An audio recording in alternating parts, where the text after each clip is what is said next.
subhanahu wa ta'ala. So if we seek ghina from Allah subhanahu wa ta'ala, we seek ghina from Allah subhanahu wa ta'ala, Allah grants it to us. I had a friend, his name was Abdul Basit. Forget me, our teachers used to deem him to be from the awliya Allah. Really. Our teachers used to deem him to be from the awliya Allah. He was a man of tahajjud. Seriously. I don't know if he ever missed out his tahajjud. Very righteous, very pious. One day we were in the 4th year of school and he was in the next class to me. And during lesson time, Shaykh Fawaz took him and I saw him walking through the corridor with Shaykh Fawaz and he disappeared. And I was very close to him. At break time, I didn't see him. Second break time came and he's back in school. I said, where did you disappear to? Is everything okay? He said, don't tell anyone, but I'll tell you. At that time, he didn't tell anyone. He said, I'll tell you. He said, Shaykh Fawaz took me and he took me to the court. And he said to me, pull out your ID card. I pulled it out. And the person in the court, he wrote down all my details. And then Shaykh Fawaz said to me, sign here. So I signed. And then he gave me some keys and he said, this is your house. These are the keys for your house. And I said, subhanAllah. But then what he told me after that was the following. He said, the area that he was living in is on the outskirts of Damascus known as al-Hajar al-Aswad, the black stone. And he said, my wife is pregnant, and the house that we're living in, the sewers, they're broken in the local area, and the authorities have not come to fix them, and there's a very bad smell. And me and my wife, we've been really worried that something could happen to her or the child and she could get really ill. So, as usual, we prayed the tahajjud every night and we used to make dua. He said, you know, but this night, this particular night, we prayed the tahajjud. And my wife was really worried about her health also and very bad smell in the area. He said, this night I made a dua and I said it like this. I said, Ya Rabb, I want a house and I want it quick. He said, I said that, and within 3 or 4 hours I had the keys to the house. He said, every night I would make dua, oh Allah, give me a house, oh Allah, I need help, oh Allah, I need to get out of this situation. He said, but this particular night I said, Ya Rabb, I want a house and I want it quick.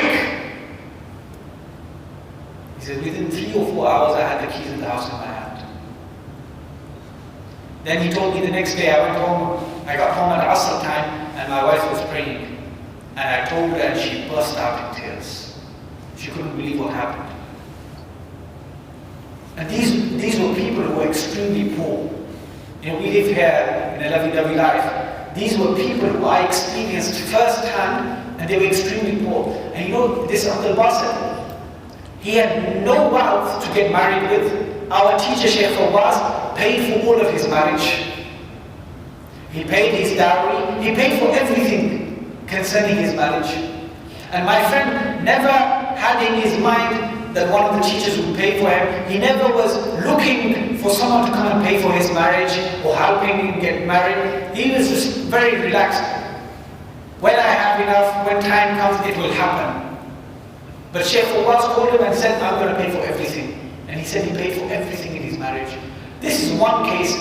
Another friend of mine, Shaykh Salih al-Rabi', exact same situation. Shaykh Fawaz paid for so much of his marriage, number one, and he handed him keys for a house also.